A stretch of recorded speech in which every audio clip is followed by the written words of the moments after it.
பிரதமர் பதவியில் இருந்து டத்தோஸ்ரீ அன்வார் இப்ராஹிமை விலக சொல்லும் முன்னர் மாற்று அரசாங்கமாக தாங்கள் எந்த வகையில் சிறப்பாக செயல்படுவோம் என்பதை PN எனப்படும் பரிகத்தான் நேஷனல் அறிவிக்க வேண்டும்.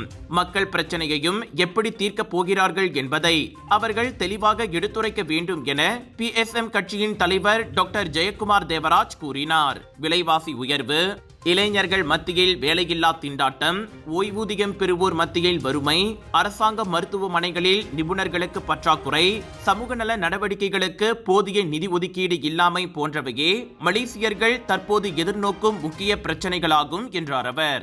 இவ்வேளையில் இன பதட்டங்களையும் சமூக பிரிவினையையும் மோசமாக்கும் இன விவகாரங்களை பயன்படுத்தி அரசியல் எதிரிகளை மோசமாக சித்தரிப்பதாக பரிகத்தான் பக்கத்தான் ஹரப்பான் இரண்டையும் ஜெயக்குமார் குற்றம் சாட்டினார். மலாய் முஸ்லிம்களுக்கு DAP ஆபத்தானது என பாஸ் பெர்சாத்து கட்சிகள் பயமுறுத்துகின்றன. அதே சமயம் பரிகத்தான் ஆட்சிக்கு வந்தால் மலாய்க்காரர் அல்லாதோரின் உரிமைகளும் சுதந்திரமும் கட்டுப்படுத்தப்படும் என பக்கத்தானும் தன் பங்கிற்கு பிரச்சாரம் செய்கிறது. இது மேலும் பிரிவினைவாதத்தை தூண்டுகிறது.